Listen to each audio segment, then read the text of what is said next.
Imagine uma criança pequena, com olhos curiosos, explorando o mundo ao seu redor. Ela está aprendendo quem é, como se conectar com os outros e como lidar com suas emoções. Esse é o momento em que a base de sua personalidade começa a se formar. Como uma planta delicada que precisa de cuidado, sol e água para crescer forte. Mas e se, em vez de um ambiente acolhedor, essa criança crescer em um solo instável, com cuidados inconsistentes ou até mesmo negligentes? E se, em vez de ser vista e amada por quem ela aprender que só é digna de atenção quando faz algo extraordinário? É nesse cenário que as sementes do narcisismo podem começar a brotar. Mas como isso acontece? Como uma personalidade narcisista se forma? Vamos mergulhar nessa jornada complexa, com um olhar compassivo e humano, para entender as raízes profundas desse padrão que afeta tantas vidas. O narcisismo não surge do nada. Ele não é um traço que simplesmente aparece quando alguém se torna adulto. Na verdade, suas origens estão profundamente entrelaçadas com a infância, um período em que somos mais vulneráveis e moldáveis. A personalidade de cada um de nós começa a tomar forma desde o momento em que nascemos, e esse processo continua até o início da idade adulta, por volta dos 20 e poucos anos. Durante esses anos, nosso cérebro está em constante desenvolvimento, formando conexões que definem como percebemos o mundo, como nos relacionamos e como lidamos com nossos sentimentos. É como se estivéssemos construindo uma casa. A fundação precisa ser sólida, ou tudo que vem depois pode ficar instável. No caso do narcisismo, essa fundação muitas vezes é marcada por experiências que deixam feridas invisíveis, mas profundas. Uma das peças-chave para entender o narcisismo é o conceito de apego. Quando uma criança nasce, ela depende completamente dos adultos ao seu redor para se sentir segura e amada. Um ambiente acolhedor, com cuidadores consistentes que respondem com carinho e paciência, ajuda a criança a desenvolver o que chamamos de apego seguro. Esse tipo de apego é como um abraço quente que diz: você é suficiente, você é amado, não importa o que aconteça. Ele ensina à criança que ela pode confiar nos outros e em si mesma. Mas para muitas pessoas que desenvolvem traços narcisistas, esse abraço quente nunca chegou, ou veio de forma inconsistente. Em vez disso, elas podem ter crescido em um ambiente onde o amor parecia condicional, onde a atenção dos pais vinha apenas quando a criança fazia algo digno de elogio, como tirar boas notas, vencer uma competição ou ser o centro das atenções. Quando uma criança expressa emoções como tristeza ou medo e recebe respostas que desvalorizam esses sentimentos, algo profundo acontece. Ela pode ouvir coisas que sugerem que suas emoções são um incômodo ou até mesmo um problema. Isso cria uma mensagem implícita. Seus sentimentos não têm espaço, não são bem-vindos. Com o tempo, ela pode aprender a reprimir o que sente, a esconder suas vulnerabilidades para evitar rejeição. Essa repressão pode levar a uma desconexão com o próprio mundo interno, um vazio que, na vida adulta, se transforma em dificuldade para criar laços genuínos. Para alguém com traços narcisistas, essa desconexão pode se manifestar como uma fachada de autoconfiança, uma necessidade constante de ser admirado ou uma incapacidade de lidar com críticas. No fundo, essa fachada é uma tentativa de proteger uma fragilidade que a pessoa muitas vezes nem reconhece. Outro fator crucial é o impacto de experiências difíceis na infância. Situações de negligência, críticas constantes ou ausência emocional dos cuidadores podem deixar marcas que moldam a forma como a criança vê a si mesma e o mundo. Quando uma criança cresce sentindo que não é suficiente, que precisa provar seu valor constantemente, ela pode desenvolver defesas para se proteger dessa dor. Uma dessas defesas é a grandiosidade, um traço comum no narcisismo, onde a pessoa constrói uma imagem de si mesma como superior, especial, alguém que não precisa de ninguém. Essa imagem, porém, não é sólida. É uma armadura frágil, que esconde uma insegurança profunda, enraizada na sensação de nunca ter sido verdadeiramente visto ou amado pelo que é. Curiosamente, o narcisismo também pode surgir em contextos aparentemente opostos, onde a criança é superprotegida ou excessivamente mimada.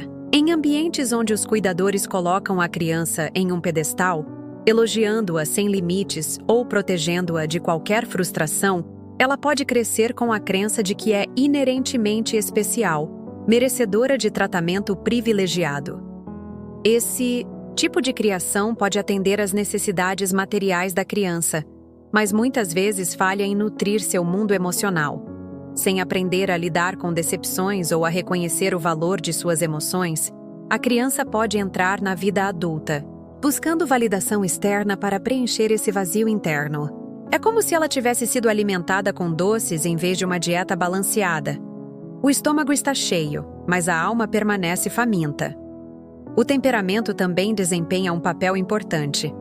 Cada criança nasce com uma disposição única, uma combinação de características inatas que influencia como ela reage ao mundo. Algumas são mais sensíveis, mais intensas ou mais difíceis de acalmar, enquanto outras se adaptam com facilidade. Um temperamento mais desafiador pode tornar as interações com os cuidadores mais complicadas, especialmente se esses adultos não têm paciência ou habilidade para responder de forma consistente.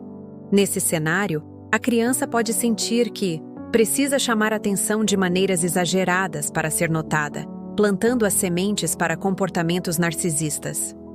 Por outro lado, um temperamento mais resiliente pode facilitar a construção de uma autoestima saudável, mesmo em condições adversas. A interação entre temperamento e ambiente é como uma dança delicada. Quando os passos estão desalinhados, o resultado pode ser um padrão de insegurança que se cristaliza ao longo do tempo. A influência do ambiente familiar é outro elemento central. Em muitas situações, os padrões narcisistas são aprendidos por observação.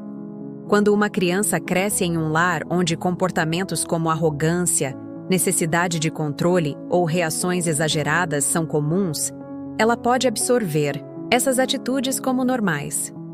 Esses comportamentos se tornam parte de seu repertório, moldando a forma como ela se relaciona com os outros. Além disso, cuidadores que projetam suas próprias necessidades e expectativas na criança podem criar uma dinâmica onde ela sente que seu valor depende de atender a essas demandas. Isso reforça a ideia de que o amor é condicional, algo que precisa ser conquistado por meio de conquistas ou comportamentos que impressionem. O amor condicional, aliás, é uma das forças mais poderosas na formação do narcisismo. Quando uma criança cresce ouvindo mensagens implícitas ou explícitas de que só é amada quando atende a certas expectativas, ela internaliza que seu valor está ligado ao que faz, e não a quem é. Isso pode levar a uma busca incessante por validação externa, uma característica marcante do narcisismo. Na vida adulta, essa busca se manifesta como uma necessidade constante de admiração, uma intolerância a críticas ou uma tendência a se colocar acima dos outros. É como se a pessoa estivesse sempre tentando preencher um vazio que carrega desde a infância. Um vazio que nenhum elogio ou conquista pode realmente satisfazer. A sociedade moderna também contribui para esse cenário. Vivemos em um mundo que, muitas vezes, glorifica o sucesso externo, a aparência e a validação instantânea. A cultura das redes sociais, por exemplo, incentiva a comparação constante e a busca por reconhecimento. Para alguém que já carrega inseguranças, esse ambiente pode amplificar a necessidade de se destacar, de ser visto como especial. Quando os cuidadores reforçam essa mentalidade, valorizando apenas as conquistas visíveis, a criança pode crescer, acreditando que seu valor está no que exibe para o mundo, e não em sua essência. Essa ênfase no externo, em detrimento do interno, cria um terreno fértil para o narcisismo. Outro aspecto importante é a falta de limites claros na infância. Quando comportamentos egoístas, exigentes ou desrespeitosos não são corrigidos, a criança pode crescer acreditando que o mundo deve girar ao seu redor. Cuidadores que evitam confrontar esses comportamentos seja por permissividade ou por priorizarem conquistas externas, podem, sem querer, reforçar padrões narcisistas. Na adolescência e na vida adulta, esses indivíduos podem continuar agindo, como se fossem imunes a consequências, esperando que os outros se ajustem às suas necessidades. A neurociência oferece uma lente poderosa para entender por que esses padrões são tão persistentes. Durante a infância, o cérebro é incrivelmente plástico, formando conexões que moldam a forma como pensamos, sentimos e agimos. Experiências. Como negligência, críticas constantes ou amor condicional podem alterar essas conexões, criando caminhos neurais que reforçam comportamentos defensivos.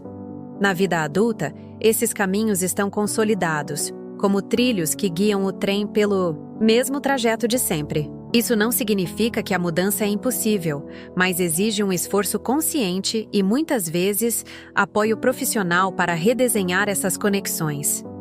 As dinâmicas familiares também revelam camadas adicionais. Padrões de comportamento podem se repetir ao longo de gerações, como uma herança invisível. Uma criança pode crescer em um ambiente onde a necessidade de validação externa ou a dificuldade de lidar com emoções foi transmitida de pais para filhos, mesmo sem intenção. Essas dinâmicas criam um ciclo onde a insegurança e a busca por controle se perpetuam, moldando personalidades que lutam para se conectar de forma autêntica. No fundo, o narcisismo é uma resposta à insegurança. Por trás da fachada de autoconfiança ou superioridade, há uma fragilidade que a pessoa muitas vezes não reconhece. Essa insegurança pode se manifestar de formas variadas. Alguns exibem uma grandiosidade explícita, enquanto outros buscam validação de maneira mais sutil, mas igualmente manipuladora. O que une esses padrões é a dificuldade de criar laços profundos, de lidar com críticas ou de aceitar que não são o centro do universo. É como se a pessoa vivesse em um palco, desempenhando um papel para esconder a vulnerabilidade que carrega. Entender essas raízes pode despertar compaixão, porque ninguém escolhe ter uma infância que deixa cicatrizes. Mas é essencial lembrar que compreender não significa justificar.